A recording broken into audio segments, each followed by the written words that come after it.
하나님께서 오늘 우리에게 주시는 말씀 욥기 10장 말씀입니다. 욥기 10장 1절부터 8절까지 말씀을 우리가 함께 읽습니다.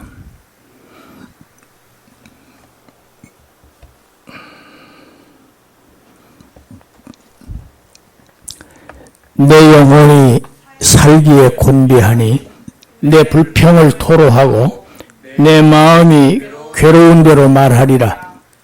내가 하나님께 아뢰오리니 나를 정죄하지 마시옵고 무슨 까닭으로 나와 더불어 변론하시는지 내게 알게 하옵소서. 주께서 주의 손으로 지으신 것을 학대하시며 멸시하시고 악인의 꾀에 빛을 비추시기를 선히 여기시나이까? 주께도 육신의 눈이 있나이까? 주께서 사람처럼 보시나이까?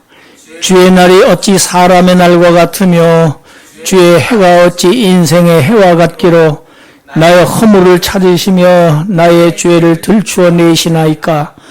주께서는 내가 악하지 않은 줄을 아시나이다.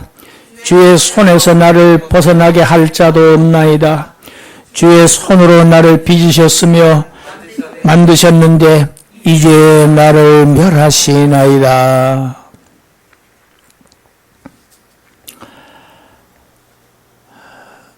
사람이 아주 심하게 억울한 일을 당했을 때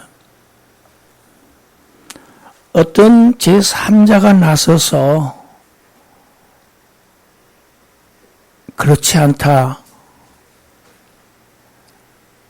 이 사람에게는 잘못이 없다, 이 사람은 억울하다, 이렇게 나를 대변해 줄 중재자가 있다고 하면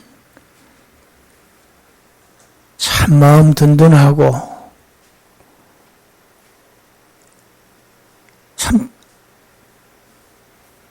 어려운 가운데서도 다행이지요. 그런데 지금 욥에게는 자신을 대변해 줄 아무도 없습니다. 한 사람도 없어요. 그래서 욥은 지금 절망합니다. 낙담하고 있습니다. 누구도 의지할 수도 없고 그 누구도 믿을 사람도 없어요.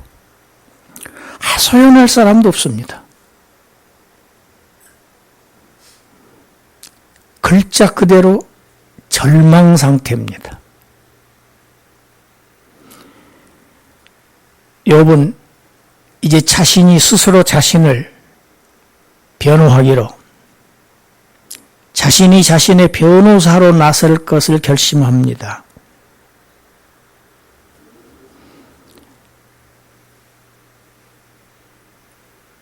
내 생이 이 고통에 지쳐서 아무 힘도 없이 이렇게 아주 기진맥진하게 지금 되어 있으니 내가 이제 이 지경이 되어서 무엇을 내가 가리겠습니까? 이제 내가 죽을지라도 터놓고 하나님 앞에 내 불평을 하나도 감추지 않고 이제 나의 원통함, 나의 괴로움을 하나님께 내가 다 이제 내놓겠으니 나를 정죄하지 마십시오. 그리고 내가 왜 이런 고통을 당해야 하는지, 하나님께서 왜 나를 이렇게 다루시는지 그 이유를 알게 해주세요. 아주 단호합니다. 뭔가 아주 큰 결심을 한 것 같아요, 욥이. 나는 더 이상 아무것도 더 이상 잃을 것이 없다고 생각하면 사람은 용감해집니다. 나는 이게 바닥이야. 더 이상 내려갈 곳이 없어. 잃을 것도 없고 나는 이제 내려갈 때까지 내려가서 하면 용감해지지요. 지금 욥이 그런 처지입니다. 전에는 조금 조심했어요. 하나님의 말씀을 수용하는 어느 정도의 자세가 있었고, 제가 이제 좀 인내하려는 그런 자세가 보였어요. 그런데 이제 전혀 상황이 다릅니다.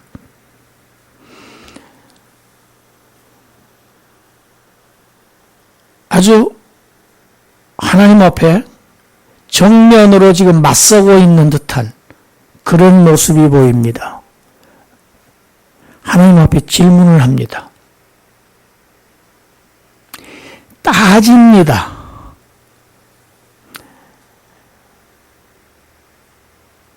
이건 보통 사람이 하는 일이 아니죠. 이제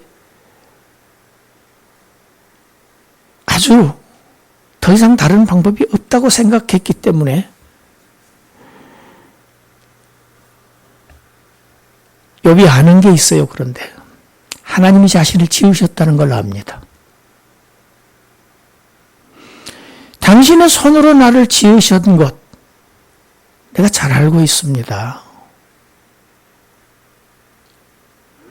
그런데 당신은 나를 지으시니까 나를 이렇게 학대를 하십니까? 멸시를 하십니까?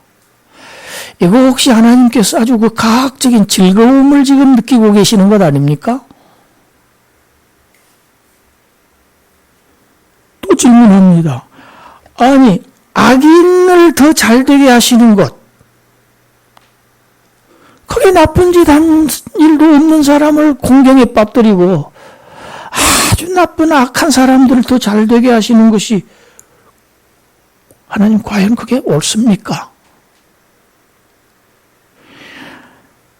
하나님의 공정성을 지금 지적하고 거기에 도전적인 질문을 하나님께 합니다.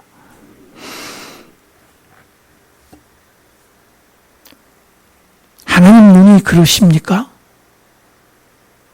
인간의 눈과 같은 눈을 가지고 계십니까? 그런 눈으로 보시는 거예요? 그러면 잘못 보시는 것 아닙니까? 지금 이 얘기를 하고 있는 겁니다, 지금. 하나님은 내가 이런 정도의 고통을 당할 만큼 잘못을 저지르지 않았다는 것을 누구보다도 잘 아시지 않습니까?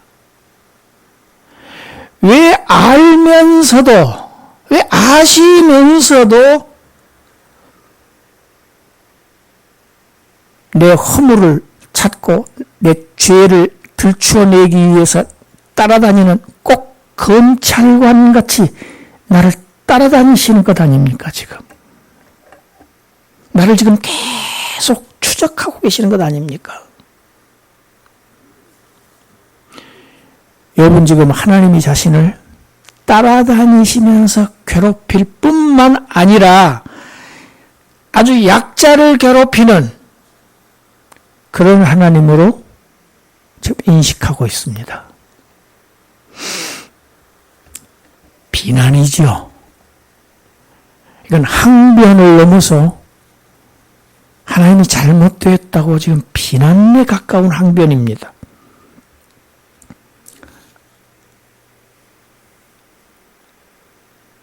하나님께서 나를 지으신 하나님께서 나를 계속 따라다니면서 나의 허물과 죄를 찾으시고 들추어내시면 내가 어떻게 벗어나겠습니까? 하나님의 손에서. 8절 하나님의 손으로 나를 만들어 놓고 이제 그 손으로 나를 지금 치시고 나를 지금 죽이시는 겁니다.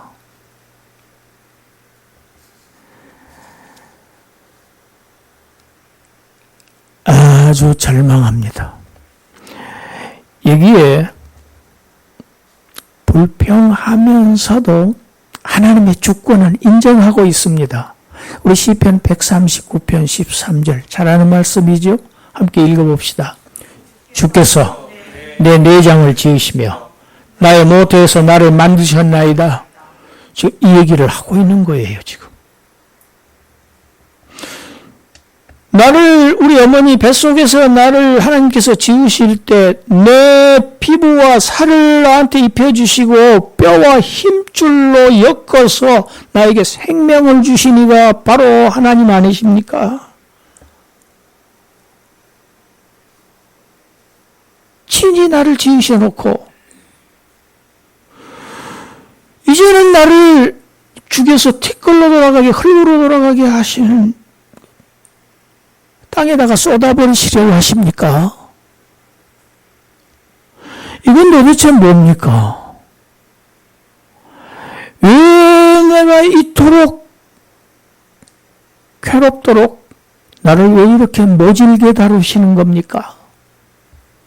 나는 알 수가 없습니다. 이해하게 해주세요.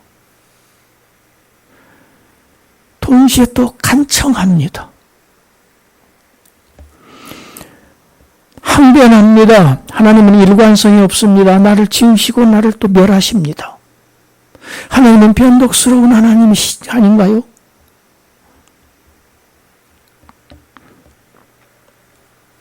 하나님은 나에게 생명을 주시고 은혜를 허락하셨지만 동시에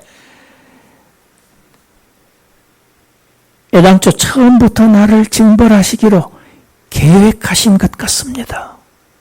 그러지 않고서야 이렇게 모질게 다루실 수는 없지 않겠습니까?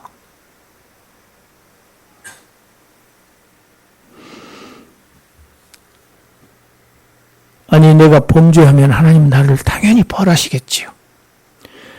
그런데 지금 지금 당하고 있는 형편은 내가 범죄하지 않았을지라도 하나님은 내 머리를 들지 못하게 하십니다. 이 표현은 내가 이 고난에서 숨도 못 쉬게, 빠져나오지 못하게 나를 완전히 이 고난 속으로 집어넣고 계시는데 죄를 짓든지 안 짓든지 간에 하나님은 나를 괴롭히실 것 아닙니까 지금?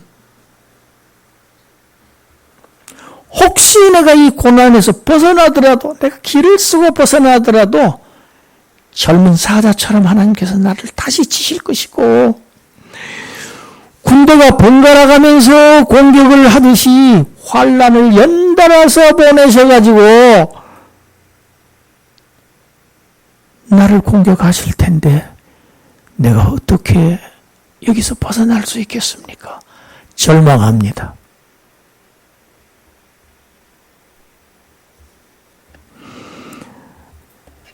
우리 오늘 본문 시편 욥기 10장 끝부분을 우리 읽어보겠습니다. 18절부터 22절까지입니다.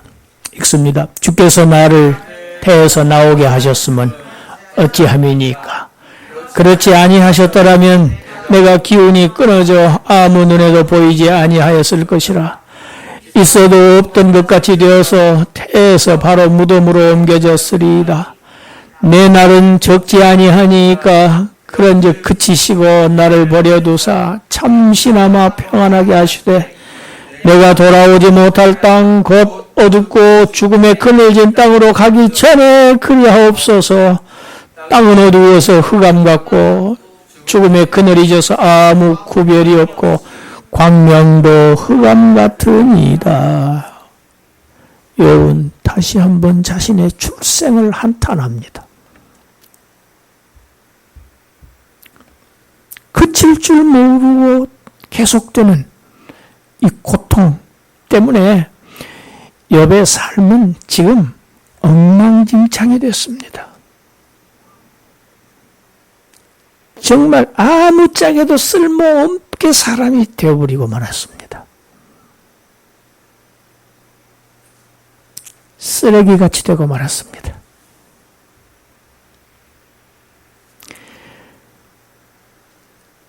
지금 하나님에게 욥은 속수무책으로 당하고 있다고 지금 생각합니다. 어떻게 할 수가 없어요. 무능통하다는 얘기죠. 원통함을 지금 토로하고 있습니다. 왜 나를 우리 어머니 뱃속에서 나오게 하셨습니까? 태에서 나오게 하셨습니까? 왜 배에서 나를 지으셨습니까? 왜 지으셨습니까? 왜 출생하게 하셨습니까? 내가 차라리 사산되어서 나오더라도 죽어서 나왔더라면 내가 바로 무덤으로 들어가서 지금 이런 고통은 당하지 않았을 것 아닙니까? 이제 죽음의 어두운 그늘이 시시각각 나를 지금 엄습하고 있고 나에게 접근해오고 있으니 부디 지금 당하고 있는 이 고난을 집행을 유예해 주세요. 집행유예해 주세요. 좀 미루어 주세요. 그래가지고 나의 남은 짧은 기간이라도 나를 좀 평안하게 놔둬 주십시오. 내가 죽기 전에 그렇게 해 주십시오. 여러분 지금 자신의 남은 짧은 여생에 하나님의 은혜를 지금 하나님의 긍휼을 이 고통을 유예해 주실 것을 지금 바로 집행하지 마시고 간절히 구하고 있습니다. 욥의 시각이 과연 옳은가? 어떤 면에서 보면 인생은 다 근시안들입니다. 바로 눈앞의 것밖에 못 봅니다. 멀리 보지 못해요. 멀리 본다고 해도 얼마 못 봅니다. 사람들은 다 눈앞에서 지금 현재 내 눈앞에서 일어나고 있는 그 현상들을 보고 판단을 합니다. 현상적 판단을 합니다. 그런데 하나님은 다릅니다. 하나님은 초월적인 존재시죠. 한계가 없는 하나님입니다. 한계를 뛰어넘는 초월적인 하나님의 판단은 초월적으로 판단하십니다. 그 얘기를 이사야가 기록했습니다.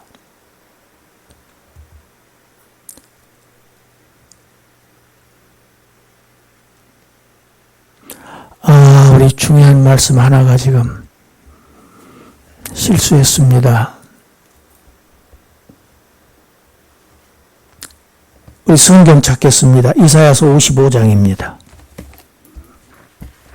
이사야서 55장 8절 9절. PPT에 빠졌어요. 이사야서 55장 8절 9절 우리 함께 읽습니다. 다 찾으셨나요? 구약성경 1036페이지. 앞에 PPT가 있더라도 성경이 앞에 있어야 됩니다. 같이 보세요.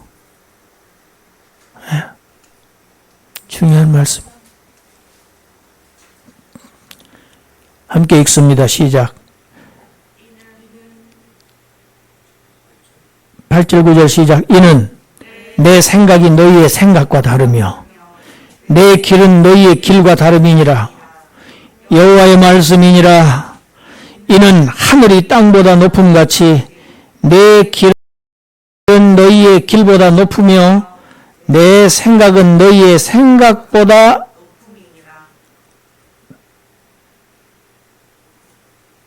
내 생각, 너희 생각하고 다르다. 하나님의 생각은 사람의 생각과 다릅니다. 얼마나 다르냐? 하늘과 땅만큼 차이가 납니다. 그만큼 하나님의 생각은 차원이 달라요. 높아요.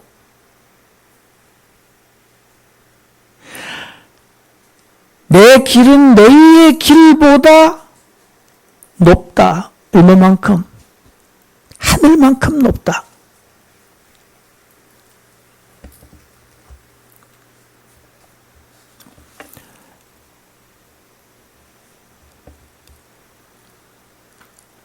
인간의 지혜와 지식에는 한계가 있을 수밖에 없습니다. 우리는 사실 내 눈앞을 본다고 하지만 한 치 앞도 모르고 살아요. 너는 내일 일을 자랑하지 말라. 오늘 하루 동안에도 무슨 일이 날는지 내가 알 수 없음이니라. 너는 모른다. 너는 무지하다. 이것이 잠언 27장 1절 말씀입니다. 그래서 하나님의 뜻을 구해야 돼요. 하나님의 뜻이 무엇인지를 살필 필요가 있어요. 하나님은 무슨 뜻을 가지고 계시는가? 내 주관적인 판단으로 하나님을 재단해서는 안 되는 이유가 바로 이렇습니다. 하나님 왜 이러세요? 하나님 이건 너무 하시는 것 아닙니까? 하나님 이건 너무 억울해요. 욥이 얼마나 고통스러우면 이렇게 하소연하고 항의하고 불평하겠습니까? 이해는 갑니다. 그러나 본질적으로 욥은 하나님을 지금 이해하지 못하고 있습니다. 왜? 첫째, 자기에게 오는 이 고통의 이유를 알지를 못해요.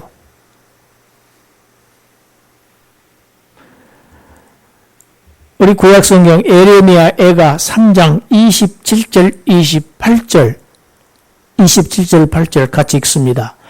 사람은 젊었을 때 멍에를 매는 것이 좋으니 혼자 앉아서 잠잠할 것은 주께서 그것을 그에게 메우셨음이라. 또 조금 띄고 32절 33절 읽어봅시다. 그가 비록 근심하게 하시나 그의 풍부한 인자하심에 따라 긍휼히 여기실 것임이라. 주께서 인생으로 고생하게 하시며 근심하게 하심이 본심이 아니시로다. 하나님께서 사람에게 고난을, 멍에를 메우신다. 멍에를 매게 하신다.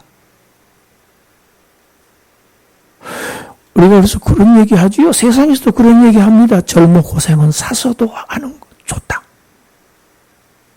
젊었을 때 멍에를 매는 것이 좋다. 왜? 그건 누가 메운 것이냐? 주께서 그것을 그에게 메우셨습니다. 하나님께서 메우셨다.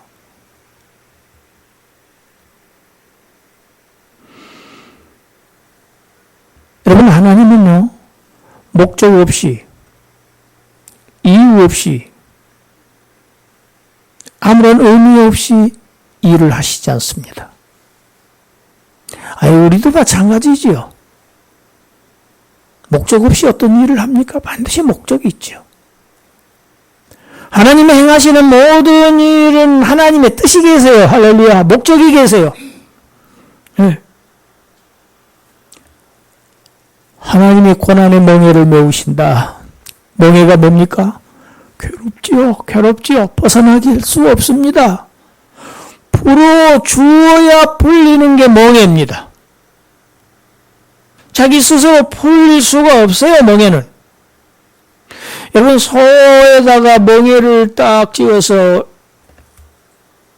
주인이 마음대로 소의 방향을 바꾸고 일을 시킵니다. 논을 갈고 밭을 갑니다. 요즘 젊은 어린 학생들은 그런 모습 못 봤겠지요.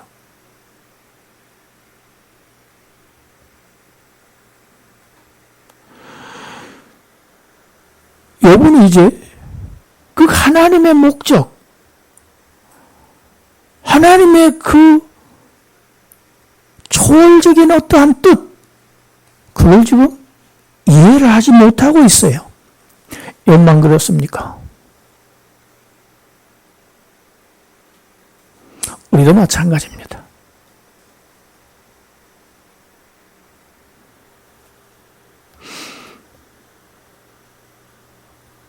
하나님이 고난의 멍에를 메우신다.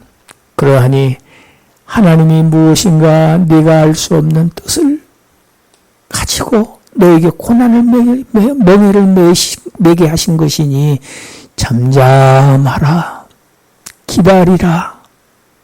하나님이 풀어주실 때까지 기다리는 것이 좋다.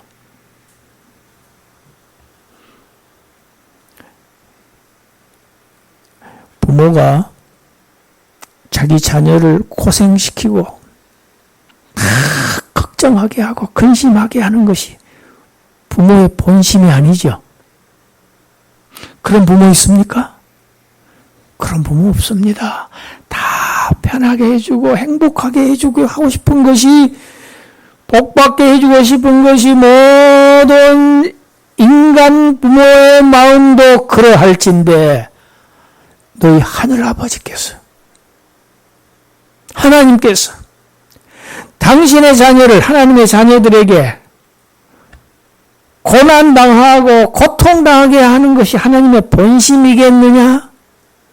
그렇지 않다는 것이 지금 이 에레미야입니다. 여러분, 에레미야 선지자는요, 이스라엘 민족이 바벨론으로 포로로 끌려가서 70년을 거기서 노예 생활하게 하실 것이라고 하나님께서 이스라엘 백성으로 하여금 그것을 이스라엘 백성에게 선포한 선지자입니다. 그래서 막 죽이려고 그랬어요. 미워했어요. 반대파 있어요. 다른 선지자는요, 아니야, 짧은 기간 포로로 있다가 곧 돌아올 거야. 그 사람을 더 좋아했습니다. 왜? 인기가 좋지요.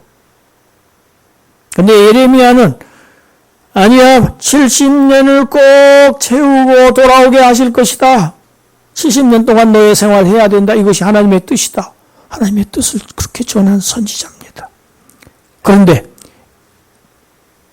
에레미야 애가에서 뭐라고 합니까? 그런데 그거 너희들 고생시키고 너희들 아주 거기서 말살시키려고, 멸하시려고?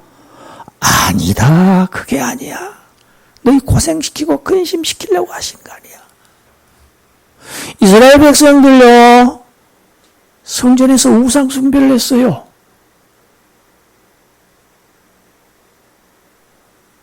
그래서 그러다가 하나님이 징벌하신 겁니다.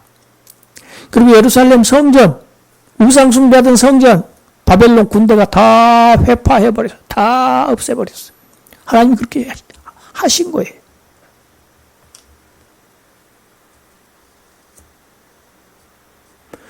돌아오게 하시는 것이 그들을 깨끗하게 해서, 그들의 심령을 깨끗하게 해서 다시 회복시켜서 다시 하나님의 품으로 돌아오게 하는 것이 하나님의 뜻이었다.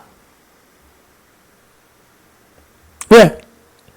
우상숭배하면서 하나님 아닌 것을 하나님으로 신봉하는 그런 태도, 그건 하나님의 복을 못 받아. 그래서 회초리로 종아리를 때리신 사건이 바벨론 포로 사건입니다. 욥이 재물을 잃은 것, 욥을 거지로 만들려는 하나님의 뜻이 아니다. 그게 하나님의 본심이 아니다. 욥이 10 자녀를 잃고 부귀와 명예와 모든 지위 다 잃게 하신 것, 그 자체가 하나님의 뜻이 아니야. 본심이 아니야. 그걸 통해서 이 이루어지는 것, 없어지는 것, 그걸 넘어서서 무언가 하나님의 그 이상의 뜻을 가지고 계신다. 하나님의 본심 아니다. 뭔가 하나님의 지금 연단이 필요하다. 연단이라고 합니다. 연단. 훈련. 비록 지금은 이 고통의 의미를 이해하지 못할지라도 너희가 자녀이면 아버지를 믿어야 될 거 아니냐. 아버지는 나를 괴롭히는 아버지가 아니고 나에게 고통을 주기를 원하는 것이 아버지의 본심이 아니라는 걸 아버지를 신뢰하고, 여러분, 이것이 믿음입니다. 진정한 믿음은 고난 가운데서 하나님을 신뢰하는 것이 이게 믿음이에요. 잘 되고 모든 것이 다 잘 풀릴 때 다 잘 믿습니다. 자동차의 성능은 언덕길에서 나타난다. 믿음이 언제 드러나느냐? 고난에 처할 때. 그때에도 하나님에 대한 신뢰를 버리지 않고, 하나님 아버지께서는 나에 대한 선한 뜻이 계실 거야. 분명히 이 뒤에 내가 알지 못하는 하나님의 복을 지금 주시기 위해서 나를 지금 훈련시키고 계시오. 여러분, 이것을 믿음이라고 합니다. 성숙한 믿음이라고 합니다. 이 믿음 가지고, 이 진짜 믿음 가지고 잠잠하게 기다리라. 인내하라. 여러분, 밤이 깊으면 새벽이 가까워온다는 사인입니다. 말할 수 없는 극심한 고통, 곧 밝은 새벽이 지금 가까웠다는 그러한 징조입니다.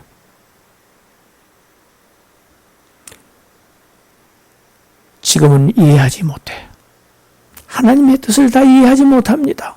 하나님께서 이게 계시라고 그래요. 하나님께서 드러내 주셔야만 우리는 알 수 있어요. 하나님의 계시가 있어야. 그건 하나님의 시간입니다. 하나님의 시간표에 의존하는 거예요. 우리의 시간표가 아니에요. 때가 되면 곧 하나님의 본심이 드러날 것이다. 하나님의 본심은 무엇입니까?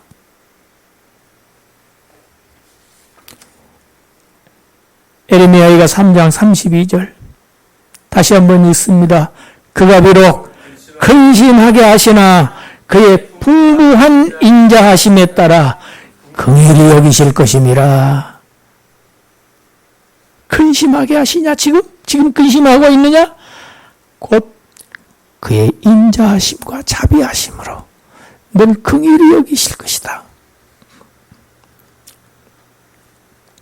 같이 합시다. 하나님은 사랑이심이라. 한 번 더 합시다. 하나님은 사랑이심이라. 하나님은 사랑의 하나님이에요. 자기 자녀를 버리시지 않아요. 절대로 그 누구도 내 손에서 빼앗을 자가 없느니라 하셨어요. 하나님은 자기의 소유를 결코 잃지 않으세요. 자기 자녀를 학대하지 않으세요. 멸하지 않으십니다. 우리를 구원하시는 하나님,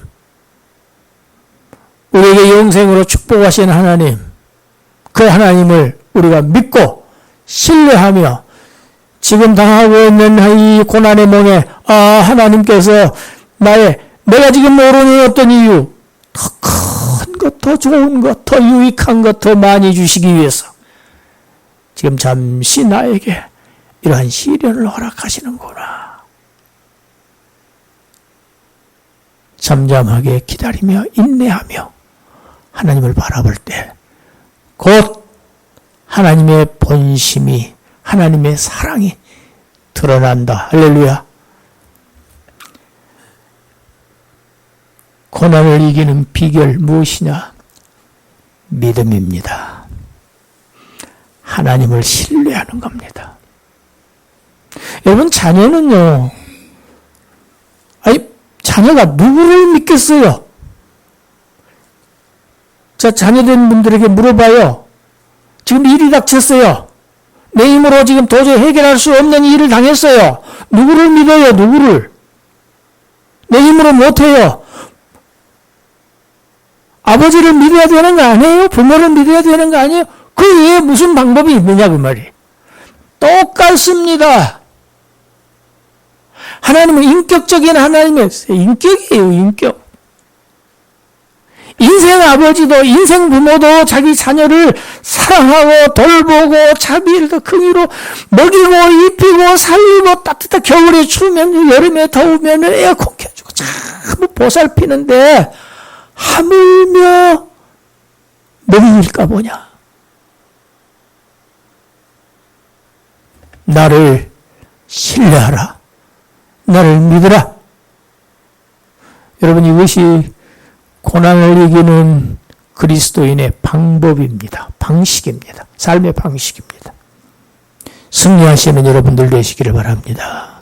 기도합니다. 하나님,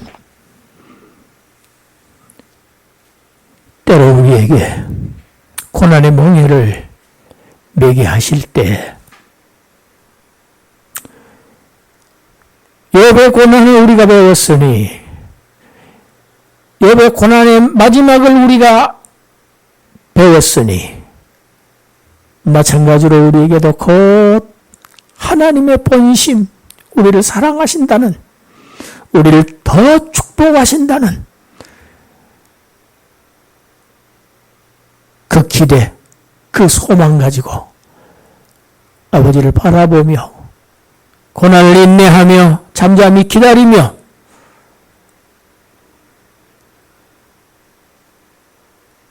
고난을 돌파할 수 있는 그러한 믿음을 저희들에게 허락하여 주시옵소서. 그래서 믿음으로 승리하는 자들 되게 하여 주시옵소서. 예수님 이름으로 기도드리옵나이다. 아멘.